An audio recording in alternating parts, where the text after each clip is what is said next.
ਕਈ ਵਾਰੀ ਇਗਨੋਰ ਕਰਕੇ ਗੋਲੀਆਂ ਖਾਣ ਦੇ ਨਾਲ ਜ਼ਿਆਦਾ ਬਲੱਡ ਪਤਲਾ ਵੀ ਹੋ ਜਾਂਦਾ ਹੈ ਤੇ ਬਾਡੀ ਦੇ ਵਿੱਚ ਹੈਮਰੇਜ ਹੋਣ ਦੇ ਚਾਂਸਸ ਹੋ ਜਾਂਦੇ ਹੈ। ਹੋ ਸਕਦਾ ਹੈ ਕੋਈ ਰਸੌਲੀ ਉਹਦਾ ਰੀਜ਼ਨ ਹੋਵੇ, ਹੋ ਸਕਦਾ ਹੈ ਕੋਈ ਹਾਰਮੋਨਲ ਇੰਬੈਲੈਂਸ ਉਹਦਾ ਰੀਜ਼ਨ ਹੋਵੇ।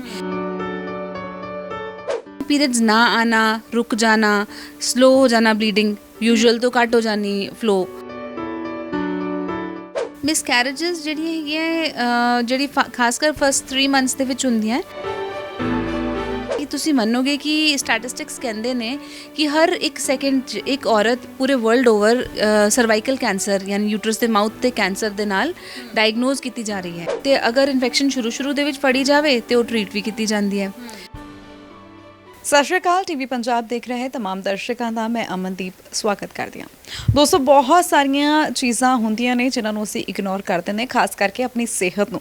ਔਰ ਜੇਕਰ ਸਿਹਤ ਸੰਬੰਧੀ ਜ਼ਿਕਰ ਕਰਾਂ ਤਾਂ ਜੇਕਰ ਮੇਲ ਫੀਮੇਲ ਦੀ ਗੱਲ ਕਰਾਂ ਤਾਂ ਫੀਮੇਲ ਜ਼ਿਆਦਾ ਹੁੰਦੀਆਂ ਨੇ ਜਿਹੜੀਆਂ ਨਜ਼ਰਅੰਦਾਜ਼ ਕਰ ਦਿੰਦੀਆਂ ਨੇ ਆਪਣੀ ਜ਼ਿੰਦਗੀ ਨੂੰ ਲੈ ਕੇ, ਬਿਮਾਰੀਆਂ ਨੂੰ ਲੈ ਕੇ। ਜੇਕਰ ਮਾੜੀ ਮੋਟੀ ਪੇਨ ਹੋਈ ਹੈ ਤਾਂ ਉਹਨਾਂ ਨੇ ਪੇਨ ਕਿਲਰ ਖਾ ਲੈਣਾ ਔਰ ਘਰ ਦੇ ਕੰਮ ਸ਼ੁਰੂ ਕਰ ਦੇਣੇ, ਵੈਦਰ ਵਰਕਿੰਗ ਹੋਣ ਜਾਂ ਫਿਰ ਹਾਊਸ ਵਾਈਫ ਹੋਣ। ਤੇ ਤੁਸੀਂ ਦੇਖਿਆ ਹੋਣਾ ਕਿ ਮਾਮੂਲੀ ਜਿਹੜਾ ਨੇ ਇਹ ਇਗਨੋਰ ਹੀ ਕਰਦੇ ਨੇ। ਸੋ ਇਗਨੋਰੈਂਸ ਬਹੁਤ ਵੱਡੀ ਪਰੇਸ਼ਾਨੀ ਵੀ ਲਿਆ ਸਕਦੇ ਨੇ। ਸੋ ਇਹਨਾਂ ਤਮਾਮ ਮੁੱਦਿਆਂ ਤੇ, ਜੀ ਹਾਂ, ਯਾਨੀ ਕਿ ਔਰਤਾਂ ਨੂੰ ਕਿਹੜੀਆਂ ਬਿਮਾਰੀਆਂ ਲੱਗ ਸਕਦੀਆਂ ਨੇ, ਔਰਤਾਂ ਨੂੰ ਕਿਹੜੀਆਂ ਬਿਮਾਰੀਆਂ ਜਲਦ ਫੜ ਲੈਂਦੀਆਂ ਨੇ, ਉਸ ਦਾ ਕੀ ਇਲਾਜ ਹੈ, ਇਹਨਾਂ ਸਭ ਦੇ ਬਾਰੇ ਤਮਾਮ ਜਿਹੜੀ ਜਾਣਕਾਰੀ ਹੈ ਸਾਡੇ ਨਾਲ ਸਾਂਝਾ ਕਰਨਗੇ ਨਿਧੀ ਗਰਗ। ਡਾਕਟਰ ਸਾਹਿਬ, ਬਹੁਤ ਬਹੁਤ ਸਵਾਗਤ ਹੈ ਟੀਵੀ ਪੰਜਾਬ ਤੇ। ਨਮਸਕਾਰ ਜੀ, ਬਹੁਤ ਅੱਛਾ ਲੱਗਿਆ ਮੈਨੂੰ ਅੱਜ ਤੁਹਾਡੇ ਚੈਨਲ ਤੇ ਆ ਕੇ ਜੀ। ਥੈਂਕ ਯੂ ਜੀ। ਸੋ ਡਾਕਟਰ ਸਾਹਿਬ, ਸਭ ਤੋਂ ਪਹਿਲਾਂ ਜਿੱਦਾਂ ਮੈਂ ਕਿਹਾ ਕਿ ਔਰਤਾਂ ਬਹੁਤ ਜਲਦੀ ਨਜ਼ਰਅੰਦਾਜ਼ ਕਰ ਦਿੰਦੀਆਂ ਨੇ ਆਪਣੀ ਬਿਮਾਰੀ ਨੂੰ। ਨਾਰਮਲੀ ਪੇਨ ਹੋਵੇ ਅਸੀਂ ਪੇਨ ਕਿਲਰ ਲੈ ਲੈਂਦੇ ਹਾਂ। ਸੋ ਪੇਨ ਕਿਲਰ ਕਿੰਨੀ ਕੁ ਘਾਤਕ ਹੋ ਸਕਦੀ ਹੈ ਫੀਮੇਲ ਦੇ ਲਈ, ਜਾਂ ਫਿਰ ਕਹਿ ਲਓ ਵੀ ਆਪਣੀ ਬਿਮਾਰੀ ਨੂੰ ਇਗਨੋਰ ਕਰਨਾ ਕਿੰਨਾ ਕੁ ਘਾਤਕ ਹੋ ਸਕਦਾ ਇੱਕ ਫੀਮੇਲ ਦੇ ਲਈ? ਸਭ ਤੋਂ ਜ਼ਿਆਦਾ ਜ਼ਰੂਰੀ ਇਹ ਹੈ ਕਿ ਪੇਨ ਕਿਉਂ ਹੋ ਰਹੀ ਹੈ, ਇਹਦਾ ਕਾਰਨ ਪਤਾ ਕਰਨਾ ਚਾਹੀਦਾ ਹੈ। ਅਗਰ ਰੈਗੂਲਰ ਪੇਨ ਹੋ ਰਹੀ ਹੈ ਤੇ ਰੋਜ਼ਾਨਾ ਪੇਨ ਕਿਲਰ ਖਾਣ ਦੀ ਲੋੜ ਪੈ ਰਹੀ ਹੈ ਤੇ ਇੱਕ ਡਾਕਟਰੀ ਵਿਜ਼ਿਟ ਤੇ ਮਸ਼ਵਰਾ ਬਹੁਤ ਜ਼ਰੂਰੀ ਹੈ। ਕਈ ਵਾਰੀ ਇਗਨੋਰ ਕਰਕੇ ਗੋਲੀਆਂ ਖਾਣ ਦੇ ਨਾਲ ਜ਼ਿਆਦਾ ਬਲੱਡ ਪਤਲਾ ਵੀ ਹੋ ਜਾਂਦਾ ਹੈ ਤੇ ਬਾਡੀ ਦੇ ਵਿੱਚ ਹੈਮਰੇਜ ਹੋਣ ਦੇ ਚਾਂਸਸ ਹੋ ਜਾਂਦੇ ਹੈ। ਸੋ ਬੈਟਰ ਹੈ ਕਿ ਚੈੱਕਅਪ ਕਰਾ ਲਿਆ ਜਾਏ ਸਮੇਂ ਸਿਰ ਜੀ। ਸੋ ਡਾਕਟਰ ਸਾਹਿਬ, ਪੇਨ ਦੇ ਵਿੱਚ ਪੇਟ ਦਾ ਪੇਨ, ਤੁਹਾਨੂੰ ਪਤਾ ਕਿ ਨਾਰਮਲੀ ਸਾਨੂੰ ਕੁਝ ਡੇਜ਼ ਜਿਹੜੇ ਨੇ ਉਹ ਚਾਹੇ ਪੀਰੀਅਡ ਡੇਜ਼ ਕਹਿ ਲਓ ਵੀ ਹੁੰਦੀ ਆ ਪੇਨ, ਹੈ ਨਾ। ਕਈ ਵਾਰੀ ਅਸੀਂ ਉਹਨੂੰ ਇਗਨੋਰ ਕਰ ਦਿੰਦੇ, ਕਈ ਵਾਰੀ ਹੈਵੀ ਬਲੀਡਿੰਗ ਨੂੰ ਅਸੀਂ ਇਗਨੋਰ ਕਰ ਦਿੰਦੇ। ਕੀ ਹੈਵੀ ਬਲੀਡਿੰਗ ਇਗਨੋਰ ਕਰਨ ਵਾਲੀ ਚੀਜ਼ ਹੈ? ਨਹੀਂ, ਬਿਲਕੁਲ ਨਹੀਂ। ਅਗਰ ਪੀਰੀਅਡਸ ਯੂਜੂਅਲ ਤੋਂ ਡਿਫਰੈਂਟ ਆ ਰਹੇ ਹੈ, हैवी आ रहे हैं, बार बार आ रहे हैं, या कोई ਪ੍ਰੋਲੋਂਗ ਬਲੀਡਿੰਗ ਰਹਿ ਰਹੀ ਹੈ ਕਿ ਬੰਦ ਨਹੀਂ ਹੋ ਰਹੀ, ਉਹਨਾਂ ਹਾਲਤਾਂ ਵਿੱਚ ਇੰਪੋਰਟੈਂਟ ਹੈ ਕਿ ਇੱਕ ਵਾਰੀ ਇਵੈਲੂਏਸ਼ਨ ਹੋਏ, ਇੱਕ ਵਾਰੀ ਚੈੱਕਅਪ ਹੋਏ, ਦੇਖਿਆ ਜਾਵੇ ਕੀ ਕਾਰਨ ਹੈ। ਕਿਉਂਕਿ ਬਿਨਾਂ ਦੇਖੇ ਬਿਨਾਂ ਜਾਣੇ ਤਾਂ ਆਪਾਂ ਪਤਾ ਨਹੀਂ ਨਾ ਅੰਦਰ ਬਾਡੀ ਦੇ ਵਿੱਚ ਕੀ ਪਲ ਰਿਹਾ। ਹੋ ਸਕਦਾ ਕੋਈ ਰਸੌਲੀ ਉਹਦਾ ਰੀਜ਼ਨ ਹੋਵੇ, ਹੋ ਸਕਦਾ ਕੋਈ ਹਾਰਮੋਨਲ ਇੰਬੈਲੈਂਸ ਉਹਦਾ ਰੀਜ਼ਨ ਹੋਵੇ, ਕੋਈ ਥਾਇਰਾਇਡ ਵਰਗੀ ਪ੍ਰੋਬਲਮ ਹੋਵੇ। ਉਹ ਸਾਰਾ ਕੁਝ ਤਾਂ ਇੱਕ ਡਾਕਟਰ ਹੀ ਤੁਹਾਨੂੰ ਮੁਆਇਨਾ ਕਰ ਸਕਦਾ ਹੈ ਤੇ ਦੱਸ ਸਕਦਾ ਹੈ। ਬਿਲਕੁਲ ਬਿਲਕੁਲ। ਸੋ ਡਾਕਟਰ ਸਾਹਿਬ, ਜਿੱਦਾਂ ਮੈਂ ਕਿਹਾ ਕਿ ਕਈ ਵਾਰੀ ਹੈਵੀ ਬਲੀਡਿੰਗ ਹੁੰਦੀ ਆ ਤਾਂ ਇਹਨੂੰ ਇਗਨੋਰ ਨਹੀਂ ਕਰਨਾ ਚਾਹੀਦਾ ਜਿੱਦਾਂ ਤੁਸੀਂ ਦੱਸਿਆ, ਔਰ ਕਾਰਨ ਇਹਦੇ ਪਤਾ ਕਰਨੇ ਚਾਹੀਦੇ ਨੇ। ਸੋ ਜ਼ਿਕਰ ਕਰ ਲਵਾਂ, ਕਈ ਵਾਰੀ ਸਾਨੂੰ ਪੀਰੀਅਡਸ ਜਿਹੜੇ ਨੇ ਉਹ ਮਿਸ ਹੁੰਦੇ ਰਹਿੰਦੇ ਨੇ। ਕਈ ਵਾਰੀ ਕਹਿ ਲਓ ਵੀ ਮੰਥ 'ਚ 2 ਵਾਰੀ ਆ ਜਾਂਦੇ ਨੇ ਜਾਂ 2-2 3-3 ਮਹੀਨੇ ਨਹੀਂ ਆਉਂਦੇ। ਸੋ ਇਹਦੇ ਕੀ ਕਾਰਨ ਹੋ ਸਕਦੇ ਨੇ? ਦੇਖੋ, ਜਿੱਦਾਂ ਕਿ ਮੈਂਸਸ ਦੇ ਕਿਸੇ ਵੀ ਐਬਨੋਰਮੈਲਿਟੀ, ਜਿੱਦਾਂ ਆਪਾਂ ਬੋਲਿਆ ਜ਼ਿਆਦਾ ਮੈਂਸਸ ਆਉਣਾ, ਜ਼ਿਆਦਾ ਪ੍ਰੋਲੋਂਗਡ ਰਹਿਣਾ, ਉਸੇ ਤਰ੍ਹਾਂ ਪੀਰੀਅਡਸ ਨਾ ਆਉਣਾ, ਰੁਕ ਜਾਣਾ, ਸਲੋ ਹੋ ਜਾਣਾ, ਬਲੀਡਿੰਗ ਯੂਜੂਅਲ ਤੋਂ ਘੱਟ ਹੋ ਜਾਣੀ, ਫਲੋ, ਇਹ ਸਾਰੇ ਵੀ ਕਿਸੇ ਤਕਲੀਫ ਦੀ ਨਿਸ਼ਾਨੀਆਂ ਹੋ ਸਕਦੀਆਂ ਹਨ। ਇਸ ਲਈ ਉਸ ਹਾਲਤ ਦੇ ਵਿੱਚ ਵੀ ਆਪਾਂ ਉਹੀ ਹਾਰਮੋਨਲ ਇੰਬੈਲੈਂਸ ਵਾਲੇ ਰੀਜ਼ਨਸ, ਜਾਂ ਤਾਂ ਕੋਈ ਅੰਡੇਦਾਨੀ ਦੀ ਰਸੌਲੀ ਹੈ, ਜਾਂ ਕੋਈ ਹਾਰਮੋਨਸ ਘੱਟ ਰਹੇ ਹੈ, ਜਾਂ ਯੂਟਰਸ ਦੇ ਵਿੱਚ ਕੋਈ ਇਨਫੈਕਸ਼ਨ ਹੈ ਜਿਹਦੇ ਕਰਕੇ ਫਲੋ ਘੱਟ ਗਿਆ, ਉਹ ਸਾਰੇ ਰੀਜ਼ਨਸ ਹੋ ਸਕਦੇ ਹੈ। ਹੁਣ ਇੱਕ ਲੇਮੈਨ ਪਰਸਨ ਵਾਸਤੇ ਉਹਨੂੰ ਇਗਨੋਰ ਕਰਨਾ ਸਹੀ ਨਹੀਂ ਹੈ। ਇਵੈਲੂਏਸ਼ਨ ਫਿਰ ਤੋਂ ਮੈਂ ਕਹੂੰਗੀ, ਇੰਪੋਰਟੈਂਸ ਜਤਾਊਂਗੀ ਕਿ ਜ਼ਰੂਰੀ ਹੈ। ਸੋ ਡਾਕਟਰ ਸਾਹਿਬ, ਵੂਮੈਨਸ ਦੇ ਵਿੱਚ ਕਿਹੜੇ ਟੈਸਟ ਜਿਹੜੇ ਨੇ ਉਹ ਹੋਣੇ ਲਾਜ਼ਮੀ ਹੋਣੇ ਚਾਹੀਦੇ ਨੇ ਜਾਂ ਬਹੁਤ ਜ਼ਿਆਦਾ ਜ਼ਰੂਰੀ ਹੋਣੇ ਚਾਹੀਦੇ, ਔਰ ਕਿੰਨੇ ਟਾਈਮ ਬਾਅਦ ਜਿਹੜਾ ਉਹ ਟੈਸਟ ਕਰਵਾ ਲੈਣੇ ਚਾਹੀਦੇ ਆ? ਸਭ ਤੋਂ ਜ਼ਰੂਰੀ ਤਾਂ ਹੈਗਾ ਹੈ ਕਿ ਪੈਪਸਮੀਅਰ, ਜਿਹੜਾ ਕੁੱਖ ਦੇ ਮੂੰਹ ਦਾ ਕੈਂਸਰ ਹੈ, ਉਹ ਇੰਨੀ ਤੇਜ਼ੀ ਨਾਲ ਫੈਲ ਰਿਹਾ ਹੈ ਕਿ ਤੁਸੀਂ ਮੰਨੋਗੇ ਕਿ ਸਟੈਟਿਸਟਿਕਸ ਕਹਿੰਦੇ ਨੇ ਕਿ ਹਰ 1 ਸੈਕਿੰਡ 'ਚ ਇੱਕ ਔਰਤ ਪੂਰੇ ਵਰਲਡ ਓਵਰ ਸਰਵਾਈਕਲ ਕੈਂਸਰ ਯਾਨੀ ਯੂਟਰਸ ਦੇ ਮਾਊਥ ਤੇ ਕੈਂਸਰ ਦੇ ਨਾਲ ਡਾਇਗਨੋਜ਼ ਕੀਤੀ ਜਾ ਰਹੀ ਹੈ। ਸੋ ਉਹਦੇ ਲਈ ਇੱਕ ਸਿੰਪਲ ਜਿਹਾ ਟੈਸਟ ਹੈਗਾ ਜਿਹਨੂੰ ਪੈਪਸਮੀਅਰ ਕਹਿੰਦੇ ਆ। ਉਹਦੇ ਵਿੱਚ ਆਪਾਂ ਬੱਚੇਦਾਨੀ ਦੇ ਮੂੰਹ ਤੋਂ ਪਾਣੀ ਲੈ ਕੇ ਟੈਸਟਿੰਗ ਕਰਦੇ ਹਾਂ ਕਿ ਕਿਤੇ ਕੋਈ ਕੈਂਸਰ ਦੇ ਸੈਲਸ ਤਾਂ ਨਹੀਂ ਬਣ ਰਹੇ, ਕੋਈ ਉੱਦਾਂ ਦੇ ਲੱਛਣ ਤਾਂ ਨਹੀਂ ਹੈਗੇ। ਅਗਰ ਸ਼ੁਰੂਆਤੀ ਲੱਛਣ ਫੜੇ ਜਾਂਦੇ ਆ ਤੇ ਉਹ ਬਹੁਤ ਸ਼ੁਰੂ ਦੇ ਵਿੱਚ ਹੀ ਟਰੀਟ ਹੋ ਜਾਣ ਤੇ ਅੱਗੇ ਕੁਝ ਨਹੀਂ ਬਣਦਾ ਤੇ ਲਾਈਫ ਸੇਵ ਹੋ ਜਾਂਦੀ ਹੈ। ਇਸ ਤੋਂ ਪਹਿਲਾਂ ਕਿ ਭਿਅੰਕਰ ਬਿਮਾਰੀ ਬਣ ਜਾਏ। ਉਸ ਤੋਂ ਇਲਾਵਾ ਜਿਹੜੀ ਵੀ ਔਰਤਾਂ 40 ਤੋਂ ਉੱਪਰ ਦੀ ਏਜ ਦੀ ਹੈਗੀ ਹੈ ਉਹਨਾਂ ਨੂੰ ਸਾਲ 'ਚ ਇੱਕ ਵਾਰੀ ਆਪਣੇ ਸਕੈਨਸ ਕਰਾਉਣੇ ਬਹੁਤ ਜ਼ਰੂਰੀ ਹੈ। ਉਹਦੇ ਵਿੱਚ ਕੁੱਖ ਦਾ ਸਕੈਨ ਸਾਲ 'ਚ ਇੱਕ ਵਾਰ, ਬ੍ਰੈਸਟ ਦਾ ਸਕੈਨ ਸਾਲ 'ਚ ਇੱਕ ਵਾਰ, ਤੇ ਉਸ ਤੋਂ ਇਲਾਵਾ ਆਪਣਾ ਰੈਗੂਲਰ ਜਿਹੜਾ ਹੈਲਥ ਚੈੱਕਅਪ, ਜਿੱਦਾਂ ਕਿ ਕੋਈ ਬੀਪੀ ਸ਼ੂਗਰ ਤਾਂ ਨਹੀਂ, ਕਿਉਂਕਿ ਉਹੀ ਏਜ ਹੁੰਦੀ ਹੈ ਜਦ ਇਹ ਸਭ ਚੀਜ਼ਾਂ ਡਿਵੈਲਪ ਹੁੰਦੀਆਂ। ਇੱਕ ਹੋਰ ਏਜ ਗਰੁੱਪ ਹੈਗਾ ਜਿਹੜਾ ਹੈਗਾ ਯੰਗ ਗਰਲਸ ਦਾ, ਜਦ ਫਸਟ ਟਾਈਮ ਮੈਂਸਸ ਸਟਾਰਟ ਹੁੰਦੇ ਹੈ ਉਸ ਟਾਈਮ ਤੇ ਵੀ ਅਗਰ ਕੋਈ ਮੈਂਸਸ ਦੀ ਐਬਨੋਰਮੈਲਿਟੀ ਹੋ ਰਹੀ ਹੈ ਤੇ ਹਸਪੀਟਲ ਆਣਾ, ਡਾਕਟਰ ਨੂੰ ਮਿਲਣਾ, ਮਦਰ ਨੂੰ ਲੈ ਕੇ ਜ਼ਰੂਰ ਆਉਣਾ ਚਾਹੀਦਾ ਆਪਣੀ ਡਾਟਰ ਨੂੰ, ਕਿਉਂਕਿ ਇਹ ਟਾਈਮ ਹੁੰਦਾ ਜਦ ਹਾਰਮੋਨਲ ਇੰਬੈਲੈਂਸ ਹੁੰਦਾ ਤੇ ਥਾਇਰਾਇਡ ਵਰਗੀ ਤਕਲੀਫਾਂ ਜਿਹੜੀਆਂ ਪਹਿਲਾਂ ਨਹੀਂ ਸੀਗੀਆਂ ਹੁਣ ਡਿਵੈਲਪ ਹੋ ਜਾਂਦੀਆਂ ਹਨ। ਜੀ। ਸੋ ਡਾਕਟਰ ਸਾਹਿਬ, ਬ੍ਰੈਸਟ ਦੀ ਟੈਸਟ ਦੀ ਤੁਸੀਂ ਦੱਸਿਆ ਕਿ ਇਹ ਵੀ ਜ਼ਰੂਰੀ ਹੁੰਦਾ। ਸੋ ਬਹੁਤ ਵਾਰੀ ਕਾਮਨਲੀ ਜਿੱਦਾਂ ਸਿਸਟ ਅੱਜ ਕੱਲ੍ਹ ਬਹੁਤ ਕਾਮਨ ਆ, ਚਾਹੇ ਉਹ ਬੱਚੇਦਾਨੀ ਚਾਹੇ ਉਹ ਬਾਹਰ ਆ, ਓਵਰੀਜ਼ ਸਿਸਟ ਆ, ਬ੍ਰੈਸਟ ਦੇ ਵਿੱਚ ਵੀ ਸਿਸਟ ਪਾਇਆ ਜਾਂਦਾ ਹੈ। ਬ੍ਰੈਸਟ ਦੇ ਵਿੱਚ ਸਿਸਟ ਹੋਣਾ ਬਹੁਤ ਕਾਮਨ ਹੈ। ਹੁਣ 90% ਕੇਸਿਸ ਦੇ ਵਿੱਚ ਬ੍ਰੈਸਟ ਸਿਸਟ ਜਿਹੜੀ ਹੈਗੀ ਆ ਉਹ ਬਿਨਾਈਨ ਯਾਨੀ ਕਿ ਨਾਨ ਕੈਂਸਰਸ ਹੁੰਦੀ ਹੈ, ਪਰ ਜਦ ਵੀ ਦਿਸੇ ਤੇ ਉਹਦਾ ਰਿਪੀਟਡ ਇਵੈਲੂਏਸ਼ਨ ਅਸੀਂ ਕਰਦੇ ਹਾਂ, ਪੇਸ਼ੈਂਟ ਨੂੰ ਬਾਰ-ਬਾਰ ਬੁਲਾਉਂਦੇ ਚੈੱਕਅਪ ਲਈ ਕਿ ਕੁਝ ਬਦਲਾਵ ਤਾਂ ਨਹੀਂ ਉਹਦੇ ਵਿੱਚ ਆ ਰਹੇ। ਇੱਕ ਜਨਰਲ ਸਟੇਟਮੈਂਟ ਅਗਰ ਮੈਂ ਦੇਵਾਂ ਤੇ ਮੈਂ ਨਹੀਂ ਦੇ ਸਕਦੀ ਇਸ ਗੱਲ ਬਾਰੇ, ਕਿਉਂਕਿ ਹਰ ਇੱਕ ਤਕਲੀਫ ਦੇ ਬਹੁਤ ਸਾਰੇ ਪਹਿਲੂ ਹਨ ਜਿਹੜੇ ਕਿ ਆਪਾਂ ਐਜ਼ ਅ ਲੇ ਪਰਸਨ ਤਾਂ ਸਿਸਟ ਕਿਹਾ ਜਾਏਗਾ, ਪਰ ਐਜ਼ ਅ ਡਾਕਟਰ ਮੇਰੇ ਲਈ ਉਹਦੀ ਕਈ ਤਵੱਜੋ ਦੇਣ ਵਾਲੀਆਂ ਹੈ, ਕਈ ਨਹੀਂ। ਪਰ ਬਹਰਹਾਲ ਆਪਣਾ ਯੰਗ ਗਰਲਸ ਆਪਣੀ ਸੈਲਫ ਬ੍ਰੈਸਟ ਐਗਜ਼ਾਮੀਨੇਸ਼ਨ ਕਰ ਸਕਦੀਆਂ ਮੰਥਲੀ ਆਫਟਰ देयर ਪੀਰੀਅਡਸ, ਆਪਣੀ ਇੱਕ ਵਾਰੀ ਬ੍ਰੈਸਟ ਨੂੰ ਫੀਲ ਕਰਕੇ ਦੇਖਣ ਕਿ ਉਹਦੇ ਵਿੱਚ ਕੋਈ ਮਾਸ, ਗੰਢ ਜਾਂ ਕੋਈ ਤਕਲੀਫ ਤਾਂ ਨਹੀਂ ਉਹਨਾਂ ਨੂੰ ਦਿਖ ਰਹੀ, ਨਿਪਲਸ ਦੇ ਵਿੱਚ ਕੋਈ ਬਲੱਡੀ ਡਿਸਚਾਰਜ ਜਾਂ ਕੋਈ ਵਾਟਰ ਡਿਸਚਾਰਜ ਤਾਂ ਨਹੀਂ ਆ ਰਿਹਾ। ਜੀ। ਸੋ ਡਾਕਟਰ ਸਾਹਿਬ, ਡਿਸਚਾਰਜ ਦੀ ਗੱਲ ਹੋਈ ਹੈ, ਪ੍ਰਾਈਵੇਟ ਪਾਰਟ ਦੇ ਡਿਸਚਾਰਜ ਵੀ ਕਈ ਤਰ੍ਹਾਂ ਦੇ ਹੁੰਦੇ ਨੇ, ਜਿਹਦੇ ਵਿੱਚੋਂ ਕੁਝ ਕਹਿ ਲਓ ਵੀ ਸਟਿੰਕੀ ਹੁੰਦੇ ਨੇ ਜਾਂ ਵਾਈਟ ਡਿਸਚਾਰਜ ਹੋ ਗਿਆ, ਬਰਾਊਨ ਡਿਸਚਾਰਜ, ਇਹਨਾਂ ਦੇ ਕੀ ਕਾਰਨ ਹੋ ਸਕਦੇ ਨੇ? ਦੇਖੋ, ਕੁਝ ਜਿਹੜੇ ਬੁਰੀ ਸਮੈਲ ਵਾਲੇ ਡਿਸਚਾਰਜਸ ਹੈਗੇ ਆ ਜਿਹਦੇ ਨਾਲ ਕੋਈ ਜਲਨ ਹੁੰਦੀ ਹੈ ਜਾਂ ਖਾਰਿਜ ਹੋ ਰਹੀ ਹੈ, ਉਹ ਡਿਸਚਾਰਜ ਦਾ ਸ਼ੱਕ ਦੀ ਨਜ਼ਰ ਨਾਲ ਦੇਖਣ ਵਾਲੇ ਮੋਸਟਲੀ ਇਨਫੈਕਸ਼ਨਸ ਉਹਦੇ ਰੀਜ਼ਨਸ ਹੁੰਦੇ ਨੇ। ਕਈ ਵਾਰੀ ਕਿਸੇ ਨੂੰ ਬਿਲਕੁਲ ਕੋਈ ਖਾਰਿਸ਼ ਨਹੀਂ ਹੈ, ਕੋਈ ਜਲਨ ਨਹੀਂ ਹੈ, ਪਰ ਫਿਰ ਵੀ ਅਗਰ ਡਿਸਚਾਰਜ ਚੈੱਕਅਪ ਤੇ ਦੇਖੋ ਤੇ ਇਨਫੈਕਟਿਵ ਹੈ ਤੇ ਅਸੀਂ ਉਹਨੂੰ ਟ੍ਰੀਟ ਕਰਦੇ ਹਾਂ। ਪਰ ਬਹੁਤ ਸਾਰੇ ਲੋਕਾਂ ਦੇ ਵਿੱਚ ਬਿਨਾਂ ਇਨਫੈਕਸ਼ਨ ਦੇ ਨਾਰਮਲ ਫਿਜ਼ੀਓਲੋਜੀਕਲ ਐਕਸਟਰਾ ਡਿਸਚਾਰਜ ਹੁੰਦਾ ਹੈ। ਉਹ ਜ਼ਿਆਦਾਤਰ ਜਦ ਅੰਡਾ ਬਣਨ ਵਾਲੇ ਦਿਨ ਆਉਂਦੇ ਨੇ, ਮੈਂਸਸ ਦੇ ਵਿਚਕਾਰਲੇ ਦਿਨ, ਪੀਰੀਅਡਸ ਆਉਣ ਤੋਂ ਪਹਿਲਾਂ, ਇਹ ਸਟੇਟਸ ਦੇ ਵਿੱਚ ਰਹਿੰਦਾ ਹੈ ਤੇ ਉਹਨੂੰ ਲੋਕੀ ਐਬਨੋਰਮਲ ਸਮਝ ਬੈਠਦੇ ਨੇ ਤੇ ਬਹੁਤ ਸਾਰੇ ਉਹਨਾਂ ਦੇ ਮਨ 'ਚ ਮਿਥਸ ਰਹਿੰਦੇ ਨੇ, ਪਤਾ ਨਹੀਂ ਸ਼ਾਇਦ ਹੱਡੀਆਂ ਕਮਜ਼ੋਰ ਪੈ ਜਾਂਦੀਆਂ, ਮੈਨੂੰ ਕਮਜ਼ੋਰੀ ਇਸ ਕਰਕੇ ਹੈ, ਇਹ ਸਭ ਚੀਜ਼ਾਂ ਸੋਚਦੇ ਹਨ। ਤੇ ਉਹੀ ਗੱਲ, ਹਸਪੀਟਲ 'ਚ ਆਣ, ਡਾਕਟਰ ਇਵੈਲੂਏਟ ਕਰੇ, ਅਗਰ ਇਨਫੈਕਟਿਵ ਹੈ ਡਿਸਚਾਰਜ ਤਾਂ ਫਿਰ ਟ੍ਰੀਟਮੈਂਟ ਮਿਲੇ, ਤੇ ਅਗਰ ਇਨਫੈਕਸ਼ਨ ਨਹੀਂ ਹੈ ਤੇ ਫਿਰ ਐਟਲੀਸਟ ਪਤਾ ਤਾਂ ਹੋਵੇ ਕਿ ਇਹ ਬਿਨਾਂ ਪ੍ਰੋਬਲਮ ਵਾਲਾ ਹੈ। ਮਨ ਦੇ ਵਿੱਚ ਭਰਮ ਪਾਲਣਾ ਤਾਂ ਕੋਈ ਅੱਛੀ ਗੱਲ ਨਹੀਂ ਹੈ। ਸੋ ਡਾਕਟਰ ਸਾਹਿਬ, ਕਈ ਵਾਰੀ ਆਪਾਂ ਦੇਖਦੇ ਹਾਂ ਨਾਰਮਲੀ ਜਦੋਂ ਲੜਕੀ ਵਿਆਹੀ ਜਾਂਦੀ ਹੈ ਤਾਂ ਉਹਨੂੰ ਕਨਸੀਵ ਕਰਨ ਦੇ ਵਿੱਚ ਵੀ ਪ੍ਰੋਬਲਮ ਆਉਂਦੀ ਹੈ ਜਾਂ ਕਈ ਕਨਸੀਵ ਨਹੀਂ ਕਰ ਪਾਉਂਦੇ। ਸੋ ਕੀ ਇਹਦਾ ਇੱਕ ਕਾਰਨ ਬੱਚੇਦਾਨੀ 'ਚ ਰਸੌਲੀ ਹੀ ਹੈ ਜਾਂ ਇਹਦੇ ਹੋਰ ਵੀ ਕਾਰਨ ਹੋ ਸਕਦੇ ਨੇ?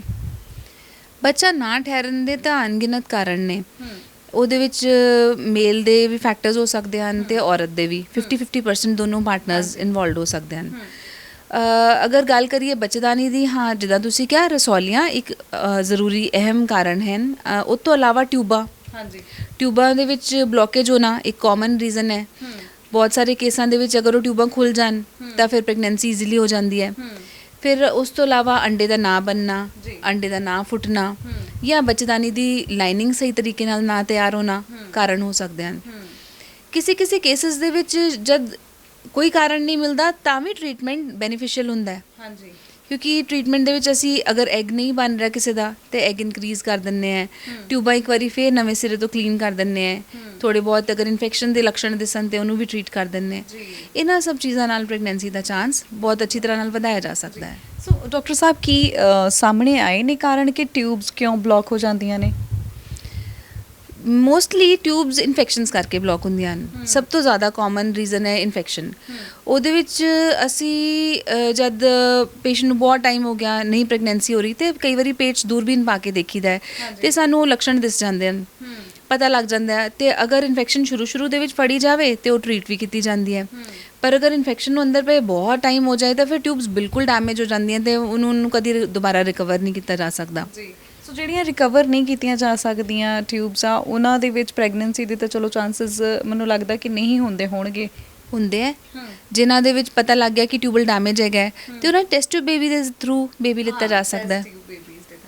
ਠੀਕ ਹੈ। ਸੋ IVF IVF IVF ਮਤਲਬ ਕਿ ਬਹੁਤ ਸਾਰੇ ਲੋਕਾਂ ਨੂੰ ਇੱਕ ਮਿਥ ਵੀ ਆ ਕਿ ਬਹੁਤ ਖਰਚਾ ਹੋਏਗਾ, ਜਾਂ ਕਈ ਕਹਿ ਦਿੰਦੇ ਕਿ ਆਪਣਾ ਬੱਚਾ ਨਹੀਂ ਹੋਏਗਾ। ਸੋ ਉਹ ਮਿਥ ਦੂਰ ਕਰਨਾ ਚਾਹੋਗੇ ਤੁਸੀਂ ਕਿ ਕੀ ਹੁੰਦਾ ਕੀ ਆ ਅਸਲ, ਕਿਉਂਕਿ ਬਹੁਤ ਸਾਰੇ ਲੋਕ ਇਹ ਤੋਂ ਜਾਣੂ ਨਹੀਂ ਹੈਗੇ, ਸਿਰਫ ਇੱਕ ਟਰਮ ਪਤਾ ਹੈ ਕਿ IVF ਇੱਕ ਟਰਮ ਆ। IVF ਹੁਣ ਇਨ ਵਿਟਰੋ ਫਰਟੀਲਾਈਜੇਸ਼ਨ ਦਾ ਦੂਸਰਾ ਨਾਮ ਹੈ। ਇਨ ਵਿਟਰੋ ਮਤਲਬ ਟੈਸਟ ਟਿਊਬ ਬੇਬੀ ਵੀ ਲੋਕੀ ਇਹਨੂੰ ਇਸ ਲਈ ਕਹਿੰਦੇ ਆ। ਹੁਣ ਜਿੱਦਾਂ ਪੁਰਾਣੇ ਜ਼ਮਾਨਿਆਂ ਦੇ ਵਿੱਚ ਟੈਸਟ ਟਿਊਬ ਬੇਬੀ ਕਰਨਾ ਇੱਕ ਵੱਡਾ ਕੰਮ ਹੁੰਦਾ ਸੀਗਾ, ਕਿਉਂਕਿ ਇਹਦੇ ਜਿਹੜੇ ਐਗ ਬਣਾਉਣ ਦੇ ਜਿਹੜੇ ਪ੍ਰੋਸੀਜਰ ਸੀਗੇ ਉਹ ਬੜੇ ਲੌਂਗ ਹੁੰਦੇ ਸੀਗੇ। ਪਰ ਅੱਜ ਕੱਲ੍ਹ ਜਿਹੜੇ ਪ੍ਰੋਟੋਕੋਲਸ ਹੈ ਉਹ ਬਹੁਤ ਸ਼ਾਰਟ ਕ੍ਰਿਸਪ ਹੋ ਗਏ ਹੈ। ਐਗਸ ਬੜੇ ਅੱਛੇ ਤਰੀਕੇ ਨਾਲ ਬਣ ਜਾਂਦੇ ਹੈ। ਤੇ ਉਸ ਤੋਂ ਇਲਾਵਾ ਜਿਹੜਾ IVF ਦੀ ਜਿਹੜੀ ਵਿਧੀ ਹੈ ਉਹਨੇ ਵੀ ਬਹੁਤ ਵਿਕਾਸ ਕਰ ਲਿਆ ਹੈ। ਉਹਦੇ ਵਿੱਚ ਇਕਸੀ ਹੋਣੀ ਸ਼ੁਰੂ ਹੋ ਗਈ ਹੈ। ਇਕਸੀ ਦੇ ਵਿੱਚ ਅਸੀਂ ਸਿੱਧਾ ਸਪਰਮ ਚੱਕ ਕੇ ਅੰਡੇ ਦੇ ਅੰਦਰ ਪਾ ਸਕਦੇ ਹਾਂ। ਅੱਛਾ, ਉਹਦੇ ਨਾਲ ਪ੍ਰੈਗਨੈਂਸੀ ਦੇ ਚਾਂਸਸ ਵੱਧ ਗਏ ਨੇ। ਖਾਸ ਗੱਲ ਇਹ ਹੈ ਕਿ ਅਗਰ ਪੇਸ਼ੈਂਟ ਦੇ ਅਸੀਂ IVF ਦੇ ਵਿੱਚ ਐਗਸ ਜ਼ਰੂਰਤ ਤੋਂ ਜ਼ਿਆਦਾ ਬਣਾਉਂਦੇ ਹਾਂ, 10-12 ਅੰਡੇ, ਤੇ ਅਗਰ 10 ਤੇ 12 ਭਰੂਣ ਵੀ ਬਣ ਗਏ ਹੈ ਤੇ ਜ਼ਰੂਰੀ ਨਹੀਂ ਹੈ ਕਿ ਉਹ ਪਹਿਲੀ ਵਾਰੀ 'ਚ ਹੀ ਕੁੱਕ ਦੇ ਅੰਦਰ ਰੱਖੇ ਜਾਣ। ਐਟ ਅ ਟਾਈਮ 2 ਭਰੂਣ ਰੱਖ ਕੇ ਬਾਕੀਆਂ ਨੂੰ ਫਰੀਜ਼ ਕਰ ਦਈਦਾ ਹੈ। ਤਾਂ ਕਿ ਜਦੋਂ ਮਗਰ ਸਪੋਜ਼ਿੰਗ, ਕਿਉਂਕਿ ਹਮੇਸ਼ਾ ਨਹੀਂ ਪਤਾ ਹੁੰਦਾ ਕਿ ਸਕਸੈਸ ਕੀ ਰਹੇਗਾ। ਸਕਸੈਸ ਅੱਛਾ ਹੁੰਦਾ ਹੈ ਪਰ 100% ਨਹੀਂ। ਅਗਰ ਸਕਸੈਸਫੁਲ ਨਹੀਂ ਇਹ ਕੇਸਿਸ ਹੁੰਦੇ ਤੇ ਉਹਨਾਂ ਵਿੱਚ ਉਹ ਜਿਹੜੇ ਬੱਚੇ ਭਰੂਣ ਹੈ ਉਹਨਾਂ ਨੂੰ ਫਿਰ ਵਾਰੀ ਕਰਕੇ ਤੁਸੀਂ ਰਿਪੀਟ ਵੀ ਰੱਖ ਸਕਦੇ ਹੋ, ਜਾਂ ਜਾਂ ਤੁਹਾਨੂੰ ਸੈਕਿੰਡ ਟਾਈਮ ਬੱਚੇ ਚਾਹੀਦੇ ਤਦ ਵੀ ਰੱਖ ਸਕਦੇ ਹੋ। ਅੱਛਾ ਡਾਕਟਰ ਸਾਹਿਬ, ਹੁਣ ਆ ਜਾਵਾਂਗੇ ਨੈਕਸਟ, ਜਿੱਦਾਂ ਹੁਣ ਪ੍ਰੈਗਨੈਂਸੀ ਦੀ ਗੱਲ ਚੱਲ ਰਹੀ ਹੈ, ਤਾਂ ਪ੍ਰੈਗਨੈਂਸੀ ਦੇ ਵਿੱਚ ਮਿਸਕੈਰੇਜਸ ਵੀ ਆਮ ਸਾਨੂੰ ਦੇਖਣ ਨੂੰ ਮਿਲਦੇ ਨੇ। ਸੋ ਕੀ ਕਾਰਨ ਹੋ ਸਕਦੇ ਨੇ? ਇੱਕ ਲੇਡੀ ਦੇ ਵਿੱਚ ਕਿਹੜੀਆਂ ਜਾਂ ਆਪ ਧਿਆਨ ਨਹੀਂ ਰੱਖ ਪਾਉਂਦੀਆਂ, ਜਾਂ ਫਿਰ ਕਿਹੜੇ ਕਾਰਨ ਹੋਰ ਹੋ ਸਕਦੇ ਨੇ ਜਿਨ੍ਹਾਂ ਕਾਰਨ ਜਿਹੜਾ ਇਹ ਇੱਕ ਉਹਨਾਂ ਨੂੰ ਦੁੱਖ ਮਿਲਦਾ ਹੈ ਮਿਸਕੈਰੇਜ ਦਾ, ਹੈ ਨਾ, ਵੀ ਉਹਨਾਂ ਨੂੰ ਇਹ ਸਭ ਕੁਝ ਸਹਿਣਾ ਪੈਂਦਾ? ਮਿਸਕੈਰੇਜਸ ਜਿਹੜੀਆਂ ਹੈਗੀਆਂ ਜਿਹੜੀ ਖਾਸ ਕਰ ਫਸਟ 3 ਮੰਥਸ ਦੇ ਵਿੱਚ ਹੁੰਦੀਆਂ, ਉਹਦੇ ਵਿੱਚ ਸਭ ਤੋਂ ਜ਼ਿਆਦਾ ਇੰਪੋਰਟੈਂਟ ਕਾਰਨ ਰਹਿੰਦਾ ਬੱਚੇ ਦੇ ਵਿੱਚ ਡਿਫੈਕਟ ਹੋਣਾ, ਜੈਨੇਟਿਕ ਮਾਲਫਾਰਮੇਸ਼ਨ। ਹੁਣ ਬੱਚਾ ਇੱਕ ਮਿਕਸਡ ਕ੍ਰੋਮੋਜ਼ੋਮ ਦਾ ਬਣਿਆ, ਹਾਫ ਫਾਦਰ ਦੇ ਆ ਹਾਫ ਮਦਰ ਦੇ ਆ। ਜਦੋਂ ਮਿਕਸਿੰਗ ਹੁੰਦੀ ਹੈ ਪਰਮਾਤਮਾ ਵੱਲੋਂ ਤੇ ਉਹਦੇ ਵਿੱਚ ਹੀ ਕੋਈ ਨੁਕਸ ਰਹਿ ਜਾਂਦਾ ਹੈ। ਉਹਦੇ ਵਿੱਚ ਔਰਤ ਦਾ ਬੈੱਡ ਰੈਸਟ ਕਰਨਾ, ਉਹਨੂੰ ਲੇਟੇ ਰਹਿਣਾ, ਇਹ ਚੀਜ਼ਾਂ ਬਿਲਕੁਲ ਹੈਲਪ ਨਹੀਂ ਕਰਦੀਆਂ।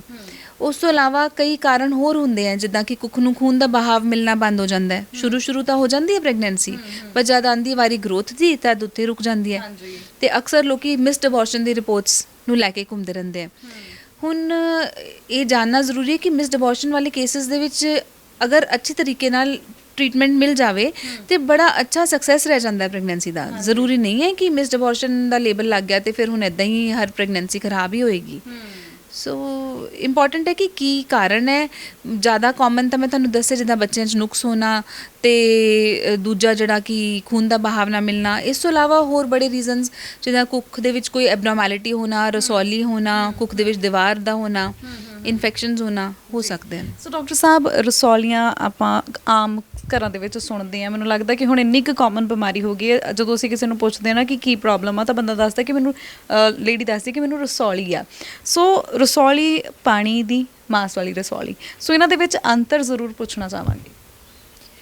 ਤੁਸੀਂ ਅਗਰ ਪੁੱਛੋਗੇ ਕਿ ਪਾਣੀ ਦੀ ਰਸੌਲੀ, ਜਿੱਦਾਂ ਆਪਾਂ ਟਰਮ ਤੋਂ ਸਮਝ ਰਹੇ ਕਿ ਇੱਕ ਥੈਲੀ ਜਿਹਦੇ ਵਿੱਚ ਪਾਣੀ ਭਰਿਆ ਹੈ, ਉਹਨੂੰ ਆਪਾਂ ਸਿਸਟ ਵੀ ਕਹਿ ਦਈਦਾ। ਮਾਸ ਵਾਲੀ ਰਸੌਲੀ ਜਿਹੜੀ ਕਿ ਪੂਰੀ ਚਰਬੀ ਦੀ ਬਣੀ ਹੈ, ਉਹਦੇ ਵਿੱਚ ਹੋ ਸਕਦਾ ਸਿਰਫ ਫੈਟ ਹੀ ਹੋਵੇ। ਪਰ ਇੱਦਾਂ ਵੀ ਕਾਫੀ ਕੇਸਾਂ ਵਿੱਚ ਹੁੰਦੇ ਕਿ ਅਗਰ ਸਪੋਜ਼ਿੰਗ ਬੱਚੇਦਾਨੀ ਦੀ ਮਾਸਪੇਸ਼ੀਆਂ ਦੀਆਂ ਤੇ ਉਹਦੇ ਵਿੱਚ ਮਾਸਪੇਸ਼ੀਆਂ ਦਾ ਹੀ ਗੁੱਛਾ ਬਣਿਆ ਹੋਵੇ। ਸਿਸਟ ਜ਼ਿਆਦਾਤਰ ਅੰਡੇਦਾਨੀਆਂ ਦੀ ਰਿਲੇਟਡ ਟਿਊਮਰਸ ਹੈਗੇ ਹੈ, ਤੇ ਜਿਹੜੀ ਮਾਸ ਵਾਲੀ ਰਸੌਲੀ ਜ਼ਿਆਦਾਤਰ ਬੱਚੇਦਾਨੀ ਦੀ ਰਸੌਲੀ ਹੁੰਦੀ, ਜਿਹਨੂੰ ਫਾਈਬਰੋਇਡ ਕਹਿੰਦੇ ਲੋਕੀ। ਆਲਟਰਨੇਟਿਵਲੀ ਬੱਚੇਦਾਨੀ ਦੇ ਵਿੱਚ ਵੀ ਪਾਣੀ ਵਾਲੀ ਥੈਲੀਆਂ ਹੋ ਸਕਦੀਆਂ ਹਨ ਤੇ ਅੰਡੇਦਾਨੀ ਦੇ ਵਿੱਚ ਵੀ ਚਰਬੀ ਵਾਲੀ ਰਸੌਲੀਆਂ ਹੋ ਸਕਦੀਆਂ ਹਨ। ਹਰ ਤਰ੍ਹਾਂ ਦੀ ਰਸੌਲੀ ਸੇਮ ਨਹੀਂ ਹੈ। ਇਹ ਬਿਨਾਈਨ ਯਾਨੀ ਕਿ ਨੌਨ ਕੈਂਸਰਸ ਵੀ ਹੋ ਸਕਦੀ ਹੈ ਤੇ ਕੈਂਸਰ ਵੀ ਹੋ ਸਕਦੀ ਹੈ। ਸੋ ਕਿੰਨੀ ਖਤਰਨਾਕ ਹੋ ਜਾਂਦੀ ਹੈ ਫਿਰ ਜੇ ਕੈਂਸਰਸ ਹੋਵੇ ਤਾਂ? ਬਿਲਕੁਲ ਨਹੀਂ ਕਹਿ ਸਕਦੇ। ਤਰਬੂਜ ਵਰਗੀ ਵੱਡੀਆਂ ਰਸੌਲੀਆਂ ਵੀ ਨੌਨ ਕੈਂਸਰਸ ਹੁੰਦੀਆਂ, ਤੇ ਛੋਟੀ ਰਸੌਲੀਆਂ ਵੀ ਬੜੀ ਖਤਰਨਾਕ। ਕਿਸੇ ਪੇਸ਼ੈਂਟ ਦੇ 1 ਸੈਂਟੀਮੀਟਰ ਦੀ ਰਸੌਲੀ ਸੀਗੀ ਬੱਚੇਦਾਨੀ ਦੇ ਅੰਦਰ, ਉਹੀ ਟੈਸਟ ਕਰਾਈ ਤਾਂ ਪਤਾ ਲੱਗਿਆ ਕੈਂਸਰ ਸੀਗੀ। ਸੋ ਇੱਕ ਗੱਲ ਹੈ ਕਿ ਆਪਾਂ ਨੂੰ ਜਦ ਵੀ ਕੁਝ ਦਿਖ ਰਿਹਾ ਇਸ਼ੂ ਤੇ ਐਕਸਪਰਟ ਦੀ ਸਲਾਹ ਲਿੱਤੀ ਜਾਵੇ। ਤੇ ਕਈ ਤਰ੍ਹਾਂ ਦੀ ਰਸੌਲੀਆਂ ਕੱਢਣ ਦੀ ਬਿਲਕੁਲ ਲੋੜ ਨਹੀਂ ਹੁੰਦੀ, ਉਹਨਾਂ ਨੂੰ ਅੰਡਰ ਆਬਜ਼ਰਵੇਸ਼ਨ ਰੱਖੀਦਾ ਹੈ। ਕਈ ਤਰ੍ਹਾਂ ਦੀ ਤਾਂ ਕੁਇਕਲੀ ਕੱਢ ਲੈਣੀ ਚਾਹੀਦੀਆਂ ਤਾਂ ਕਿ ਉਹਨਾਂ ਨੂੰ ਆਪਾਂ ਟਾਈਮ 'ਤੇ ਟਰੀਟ ਕਰ ਲਈਏ ਤਾਂ ਬਚਾਵ ਰਹੇਗਾ ਅੱਗੇ। ਜੀ। ਅੱਛਾ, ਜਿੱਦਾਂ ਤੁਸੀਂ ਦੱਸਿਆ ਕਿ ਛੋਟੀਆਂ ਰਸੌਲੀਆਂ ਵੀ ਕਈ ਵਾਰੀ ਕੈਂਸਰ ਦਾ ਰੂਪ ਧਾਰਨ ਕਰ ਲੈਂਦੀਆਂ ਨੇ। ਸੋ ਕਈ ਵਾਰੀ ਨਾ ਅਸੀਂ ਇਗਨੋਰ, ਜਿੱਦਾਂ ਮੈਂ ਸ਼ੁਰੂਆਤ ਦੇ ਵਿੱਚ ਕਿਹਾ ਸੀ, ਇਗਨੋਰ ਕਰਦੇ ਹਾਂ। ਜਿੱਦਾਂ ਹੁਣ ਤੁਸੀਂ ਮੰਨ ਲਓ ਕਿਸੇ ਨੇ ਸਕੈਨਿੰਗ ਕਰਵਾਈ, ਉਹਦੇ ਵਿੱਚ ਰਸੌਲੀ ਆਈ, ਸੋ ਬਹੁਤਾ ਸਮਾਂ ਉਹ ਟਰੀਟਮੈਂਟ ਨਹੀਂ ਲੈਂਦੇ, ਜਿਹਦੇ ਨਾਲ ਉਹ ਵੱਧਦੀ ਕਾਫੀ ਵੱਧ ਜਾਂਦੀ ਹੈ। ਸੋ ਕੀ ਉਹ ਹੌਲੀ ਹੌਲੀ ਉਹ ਵੀ ਘਾਤਕ ਹੁੰਦੀ ਜਾਂਦੀ ਹੈ? ਉਹੀ ਗੱਲ ਕਿ ਇਸ ਤਰ੍ਹਾਂ ਦੀ ਰਸੌਲੀਆਂ ਬਹੁਤ ਇੱਕ ਜਨਰਲ ਟਰਮ ਦੀ ਤਰ੍ਹਾਂ ਆਪਾਂ ਰਸੌਲੀ ਕਹਾਂਗੇ ਤਾਂ ਉਹਦੇ ਨਾਲ ਕੁਝ ਨੌਲੇਜ ਨਹੀਂ ਮਿਲਦੀ। ਉਹ ਦੇਖਣਾ ਪਏਗਾ ਕਿਸ ਤਰ੍ਹਾਂ ਦੀ ਹੈ, ਕਿਸ ਦੇ ਨਾਲ ਰਿਲੇਟਡ ਹੈ। ਮੈਂ ਦੇਖਿਆ ਲੋਕੀ ਆਪਣਾ ਅਲਟਰਾਸਾਊਂਡ ਕਰਾ ਕੇ ਕਦੀ ਪਤਾ ਲੱਗਦਾ ਹੈ ਕਿ ਆਲਟਰਨੇਟਿਵ ਮੈਡੀਸਿਨ ਵਾਲੇ ਲੋਕਾਂ ਨੂੰ ਕੰਸਲਟ ਕਰ ਰਿਹਾ ਹੈ, ਜਾਂ ਕਈ ਵਾਰੀ ਇੱਦਾਂ ਦੇ ਲੋਕਾਂ ਨੂੰ ਜਿਨ੍ਹਾਂ ਨੂੰ ਨਹੀਂ ਇੰਨਾ ਨੌਲੇਜ ਕੰਸਲਟ ਕਰ ਰਹੇ। ਬੈਟਰ ਹੈ ਕਿ ਇੱਕ ਐਕਸਪਰਟ ਨੂੰ ਮਿਲਣ, ਉਹ ਤੋਂ ਪੁੱਛਣ, ਉਹ ਤੋਂ ਜਾਣਨ ਕਿ ਕੀ ਮੈਨੂੰ ਫੋਲੋਅਪ ਦੀ ਲੋੜ ਹੈ, ਕਿ ਇਹਨੂੰ ਰਿਮੂਵ ਕਰਾਉਣ ਦੀ ਲੋੜ ਹੈ। ਸਿੰਪਲੀ ਇੱਕ ਰਸੌਲੀ ਦੇਖ ਕੇ ਕਿ ਕੁਝ ਨਹੀਂ ਹੋਏਗਾ, ਜਾਂ ਸਿਸਟ ਸੋਚ ਕੇ ਕਿ ਸਿਸਟ ਕੀ ਹੈ, ਪਾਣੀ ਵਾਲੀ ਥੈਲੀ ਹੈ, ਉਹ ਵੀ ਪ੍ਰੋਬਲਮ ਵਾਲੀ ਹੋ ਸਕਦੀ ਹੈ। ਤਾਂ ਇਗਨੋਰ ਤਾਂ ਬਿਲਕੁਲ ਨਹੀਂ ਹੋਣਾ ਚਾਹੀਦਾ। ਇੱਕ ਔਰਤ ਨੂੰ ਹੈਲਥ ਜ਼ਰੂਰੀ ਹੈ ਬਹੁਤ ਜ਼ਿਆਦਾ। ਅੱਛਾ ਡਾਕਟਰ ਸਾਹਿਬ, ਜਦੋਂ ਬੱਚੇਦਾਨੀ ਦੇ ਵਿੱਚ ਰਸੌਲੀ ਹੁੰਦੀ ਹੈ, ਸੋ ਉਹਦੇ ਵਿੱਚ ਕਿੰਨੇ ਕੁ ਚਾਂਸਸ ਹੁੰਦੇ ਕਨਸੀਵ ਕਰਨ ਦੇ, ਜਾਂ ਬਿਲਕੁਲ ਖਤਮ ਹੋ ਜਾਂਦੇ ਆ? ਕਿਉਂਕਿ ਨਾਰਮਲੀ ਜਦੋਂ ਅਸੀਂ ਪਿੰਡਾਂ ਦੇ ਵਿੱਚ ਵੀ ਦੇਖਦੇ ਹਾਂ ਜਾਂ ਕਿਤੇ ਵੀ ਦੇਖਦੇ ਹਾਂ, ਜਦੋਂ ਕਹਿੰਦੇ ਕਿ ਅੱਛਾ ਇਹਦੇ ਬੱਚੇਦਾਨੀ 'ਚ ਰਸੌਲੀ ਆ, ਫਿਰ ਤਾਂ ਬੱਚਾ ਹੋਣਾ ਬਹੁਤ ਔਖਾ। ਇੱਦਾਂ ਦੀ ਬਿਲਕੁਲ ਗੱਲ ਨਹੀਂ ਹੈ, ਬਿਲਕੁਲ ਵੀ ਨਹੀਂ। ਕਿਉਂਕਿ ਬੱਚੇਦਾਨੀ ਦੀ ਰਸੌਲੀਆਂ ਕਈ ਤਾਂ ਇੰਨੀਆਂ ਛੋਟੀਆਂ ਹੁੰਦੀਆਂ ਜਾਂ ਇਸ ਲੈਵਲ 'ਤੇ ਪਈਆਂ ਹੁੰਦੀਆਂ ਕਿ ਉਹਨਾਂ ਨੂੰ ਤਾਂ ਅਸੀਂ ਕੁਝ ਕਰਦੇ ਹੀ ਨਹੀਂ ਪ੍ਰੈਗਨੈਂਸੀ ਅਚੀਵ ਕਰਨ ਲਈ, ਉਹਦੇ ਨਾਲ ਹੀ ਪ੍ਰੈਗਨੈਂਸੀ ਹੋ ਜਾਂਦੀ ਹੈ। ਪਰ ਕਈ ਵਾਰੀ ਰਸੌਲੀਆਂ ਇੱਦਾਂ ਦੀ ਲੋਕੇਸ਼ਨ 'ਚ ਹੁੰਦੀਆਂ ਕਿ ਉਹਨਾਂ ਨੂੰ ਕੱਢਣਾ ਜ਼ਰੂਰੀ ਹੁੰਦਾ ਹੈ, ਤਾਂ ਵੀ ਬੜੀ ਸੋਹਣੀਆਂ ਉਹ ਦੂਰਬੀਨ ਦੇ ਨਾਲ ਕੱਢੀਆਂ ਜਾ ਸਕਦੀਆਂ ਹਨ। ਕਿੰਨੇ ਪੇਸ਼ੈਂਟਸ ਟੇਬਲ ਤੋਂ ਉੱਠ ਕੇ ਭੱਜ ਜਾਂਦੇ ਕਿਉਂਕਿ ਉਹਨਾਂ ਨੂੰ ਲੱਗਦਾ ਹੈ ਕਿ ਅੱਛਾ ਬੱਚੇਦਾਨੀ ਤਾਂ ਨਹੀਂ ਕੱਢ ਦੇਣਗੇ ਸਾਡੀ। ਪਰ ਅਸੀਂ ਅੱਜ ਤੱਕ ਇੱਕ ਵੀ ਵਾਰ ਇੱਦਾਂ ਨਹੀਂ ਹੋਇਆ ਕਿ ਬੱਚੇਦਾਨੀ ਦੀ ਰਸੌਲੀ ਕੱਢਣ ਲੱਗੇ ਹੋਈਏ ਤੇ ਅਸੀਂ ਕਦੀ ਬੱਚੇਦਾਨੀ ਕੱਢ ਦਿੱਤੀ ਹੋਵੇ। ਜੀ, ਸੋ ਡਾਕਟਰ ਸਾਹਿਬ, ਬੱਚੇਦਾਨੀ ਮਤਲਬ ਕਿ ਓਬਵੀਅਸਲੀ ਜਦੋਂ ਅਸੀਂ ਰਸੌਲੀ ਦਾ ਨਾਮ ਸੁਣਦੇ ਨਾ ਤਾਂ ਹਰ ਕੋਈ ਇਹ ਜ਼ਿਕਰ ਕਰਦਾ ਕਿ ਸ਼ਾਇਦ ਬੱਚੇਦਾਨੀ ਰਿਮੂਵ ਕਰਨੀ ਪੈਗੀ। ਸੋ ਕਦੋਂ ਕੁ ਚਾਂਸ ਆਉਂਦੇ ਨੇ ਜਦੋਂ ਬੱਚੇਦਾਨੀ ਰਿਮੂਵ ਕਰਨੀ ਪੈਂਦੀ ਹੈ? ਜਦ ਔਰਤ ਦਾ ਪ੍ਰੈਗਨੈਂਸੀਜ਼ ਦਾ ਕੰਮ ਫਿਨਿਸ਼ ਹੋ ਗਿਆ ਹੈ, ਜਦ ਏਜ 40 ਐਂਡ ਉੱਪਰ ਹੋ ਗਈ ਹੈ ਤੇ ਪਤਾ ਹੈ ਹੁਣ ਰਸੌਲੀ ਕੱਢਾਂਗੇ, ਫਿਰ ਥੋੜ੍ਹੀ ਦੇਰ ਬਾਅਦ ਅਗਰ ਦੁਬਾਰਾ ਹੋ ਗਈ ਤਾਂ ਫਿਰ ਆਪਰੇਟ ਕਰਾਵਾਂਗੇ। ਤਦ ਉਹ ਟਾਈਮ ਹੁੰਦਾ ਹੈ ਕਿ ਤੁਸੀਂ ਸੋਚੋਗੇ ਕਿ ਅਸੀਂ ਬੱਚੇਦਾਨੀ ਹੀ ਕੱਢ ਦਿੰਦੇ ਹਾਂ। ਤੇ ਈਵਨ ਰਸੌਲੀਆਂ ਦੇ ਨਾਲ ਵੀ ਬੱਚੇਦਾਨੀ ਅੱਜ ਕੱਲ੍ਹ ਬਹੁਤ ਸਿੰਪਲੀ ਬਿਨਾਂ ਆਲਮੋਸਟ ਸਟਿਚਸ ਦੇ ਦੂਰਬੀਨ ਦੇ ਨਾਲ ਨਿਕਲ ਜਾਂਦੀ ਹੈ ਬਹੁਤ ਸਾਰੇ ਕੇਸਾਂ 'ਚ। ਤੇ ਇੱਦਾਂ ਦਾ ਕੁਝ ਮਹਿਸੂਸ ਨਹੀਂ ਹੁੰਦਾ ਕਿ ਕੋਈ ਬਹੁਤ ਮੇਜਰ ਸਰਜਰੀ ਹੋਈ ਹੈ। ਸੋ ਕਿਹੜੀਆਂ ਚੀਜ਼ਾਂ ਨੇ ਜਿਹੜੀਆਂ ਇੱਕ ਲੇਡੀ ਨੂੰ ਧਿਆਨ ਦੇ ਵਿੱਚ ਰੱਖਣੀਆਂ ਚਾਹੀਦੀਆਂ ਤਾਂ ਕਿ ਉਹਨਾਂ ਦੀ ਸਿਹਤ ਸੰਬੰਧੀ ਉਹਨਾਂ ਨੂੰ ਕੋਈ ਸਮੱਸਿਆਵਾਂ ਨਾ ਆਉਣ ਔਰ ਉਹਨਾਂ ਦੀ ਸਿਹਤ ਤੰਦਰੁਸਤ ਰਹੇ?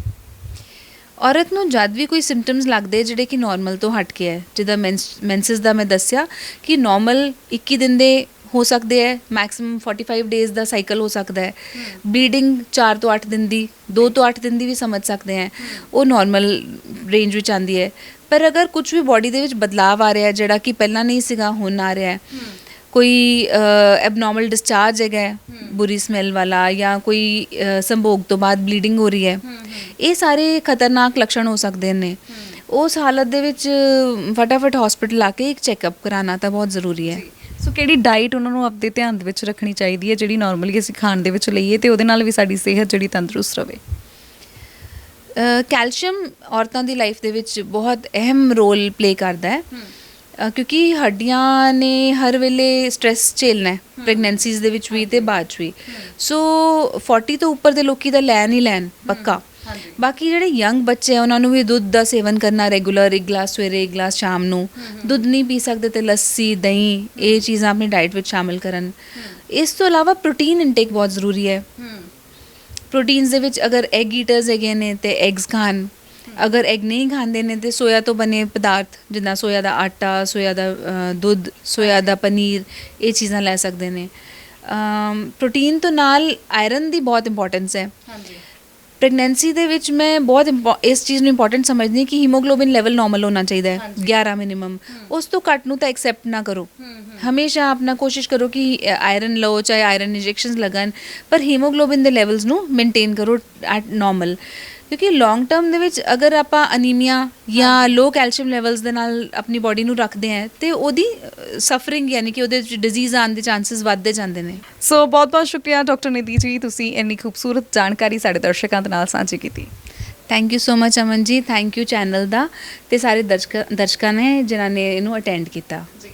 ਸੋ ਤੁਸੀਂ ਜਾਣਿਆ ਡਾਕਟਰ ਨਿਧੀ ਹੁਣਾਂ ਤੋਂ ਕਿ ਕਿਵੇਂ ਤੁਸੀਂ ਆਪਦੀ ਸਿਹਤ ਦਾ ਧਿਆਨ ਰੱਖ ਸਕਦੇ ਹੋ, ਕਿਹੜੀਆਂ ਚੀਜ਼ਾਂ ਜਿਹੜੀਆਂ ਨੇ ਉਹਨਾਂ ਨੂੰ ਧਿਆਨ ਦੇ ਵਿੱਚ ਰੱਖਣ ਦੀ ਲੋੜ ਹੈ ਔਰ ਕਦੋਂ ਡਾਕਟਰ ਨੂੰ ਕੰਸਲਟ ਕਰਨਾ ਚਾਹੀਦਾ ਔਰ ਕਿਸ ਏਜ ਦੇ ਵਿੱਚ ਰੈਗੂਲਰ ਚੈੱਕਅਪ ਜਾਂ ਫਿਰ ਕਿਹੜੀਆਂ ਚੀਜ਼ਾਂ ਨੇ ਅਜਿਹੀਆਂ ਜਿਨ੍ਹਾਂ ਦਾ ਰੈਗੂਲਰ ਧਿਆਨ ਦੇਣ ਦੀ ਲੋੜ ਹੈ ਔਰ ਡਾਕਟਰ ਨੂੰ ਕੰਸਲਟ ਕਰਨ ਦੀ ਜ਼ਰੂਰਤ ਹੈ। ਸੋ ਅੱਜ ਦੇ ਪ੍ਰੋਗਰਾਮ ਦੇ ਵਿੱਚ ਇੰਨਾ ਹੀ। ਹੁਣ ਇਜਾਜ਼ਤ ਦਿਓ। ਕੈਮਰਾਮੈਨ ਰਵਿੰਦਰ ਦੇ ਨਾਲ ਮੈਂ ਅਮਨਦੀਪ, ਟੀਵੀ ਪੰਜਾਬ।